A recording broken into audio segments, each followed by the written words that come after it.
I think Gandapur صاحب also knows it. میں اسی لیے اس کو ڈسٹریکٹ نہیں کرنا چاہتا بحث کو. میرا فوکس آج کشمیر ہے. وہ تو ایک ہماری تاریخ کا ایک ایسا پہلو ہے جس میں ہمارے بہادر جوان جو تھے، بیٹے ہمارے اس قوم بیٹے جو تھے، انہوں نے بہت بہادری سے لڑا، لیکن جو ملٹری لیڈرشپ کے سطح کے اوپر اس وقت غلطی ہوئی، وہ ایک سوری میں اس بات کو نہیں مانتا. ہمیں سبق سیکھنا میں چاہیے. نہیں مانتا. میں میرا باپ اور بھائی دونوں فوجی ہیں. میں نہیں مانتا اس بات کو. اس پہ میں بھی لمبی ڈیبیٹ کروں گا. نہیں آپ نواز شریف ریزن تھا. میں آج بربلا کہہ رہا ہوں. میں اسٹینڈ کرتا ہوں نواز شریف کہ نواز شریف ریزن تھا. جب ہم نے اور مار مار کے یہاں پہنچ گئے، عزت رکھی کسی نے کیا کہ پیچھے کرو. اور جنرل مشرف نے نواز شریف کو امریکہ بھیجا. آپ تو کہتے ہیں نصیب کراؤڈ بھی نہیں ہے. جنرل مشرف نے بھیجا. اور وہ جو اس وقت جنرل زینی تھا، میری بات سنیں نا، جنرل زینی امریکہ کے کمانڈر ان چیف تھے. ان کی کتاب آئی ہے، اس نے لکھا کہ میں پاکستان آیا، 2 نیوکلیئر کنٹریز فلیش پوائنٹ بن گیا. میں نے جنرل مشرف سے پوچھا بھی اب واٹ نیکسٹ، تو کہتا ہے وہ بلینک فیس تھا، کوئی اس کو تھا نہیں. تو جنرل میری بات سنیں، تو میں نے اس سے پوچھا سنیں can you speak on your turn. دیکھیں میں آپ سے زیادہ شاؤٹ کر سکتا ہوں. نہیں پلیز نہیں. پیچھے جو پرائم منسٹر آف پاکستان تھا وہ کون تھا، وہ میٹر کر رہا تھا. اب آپ مشرف پہ ڈال دیں. کشمیر سر، اب جنرل پہ ڈال میری دیں. بات سن لیجیے، میری بات سن لیجیے. آپ نے بات کی ہے، انہوں نے چھیڑی ہے نا.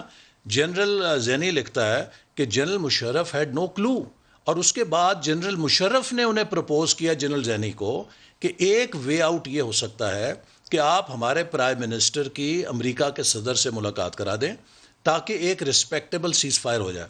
تو جنرل زینی نے لکھا ہے کہ when this idea was put up to Prime Minister Nawaz Sharif, he was reluctant.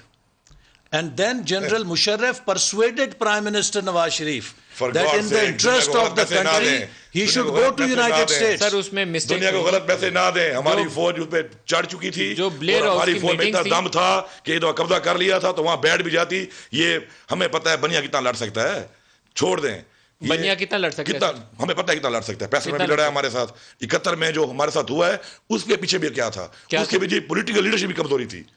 اب میں سچ بولوں، اگر بھٹو کو یقین تھا کہ جب تک اگر پاکستان 2 حصے نہیں ہوگا بھٹو پرائم منسٹر نہیں بن سکتا، اسی لیے بھٹو نے ملک کو توڑ دیا کہ میں پرائم منسٹر بن جاؤں، خیر ملک ٹوٹ جائے. چھوڑیں جی، یہ پولیٹیکل فیصلے تھے. اس وقت پہلے جو یا کے اور باقیوں کی مسٹیکس دیکھیں وہ کڑیاں ملتی ہیں آپس میں، لیکن آخر میں کہتے ہیں کہ بیماریاں آ جاتی ہیں، لیکن جب موت کا فرشتہ آپ کی روح نکالتا ہے نا، اس کے بعد آپ جان چھوڑ جاتا ہے. روح نکالنے والے کون ہیں؟ روح نکالنے والا نواز شریف تھا کارگل میں، ادھر بھٹو تھا. پاکستان اس لیے ٹوٹا کہ جنرل یحییٰ خان صدارت چھوڑنے کے لیے تیار نہیں تھا.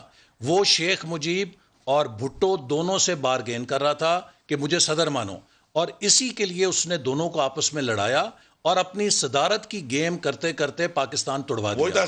پاکستان توڑنے کا ذمہ دار جنرل یحییٰ خان ہے جس نے صدارت چھوڑنے سے انکار کیا، اور he should have step down. وہ اتنا چلاک آدمی تھا کہ وہ ہمارے پرائم منسٹر کو بیوقوف بنا کے، جس کو آج بھی کہتے ہیں کہ وہ زندہ ہے اور اس کے نام پہ آج بھی سیاست کر رہے ہیں، اس کو بیوقوف بنا کے ملک توڑ کے چلا گیا.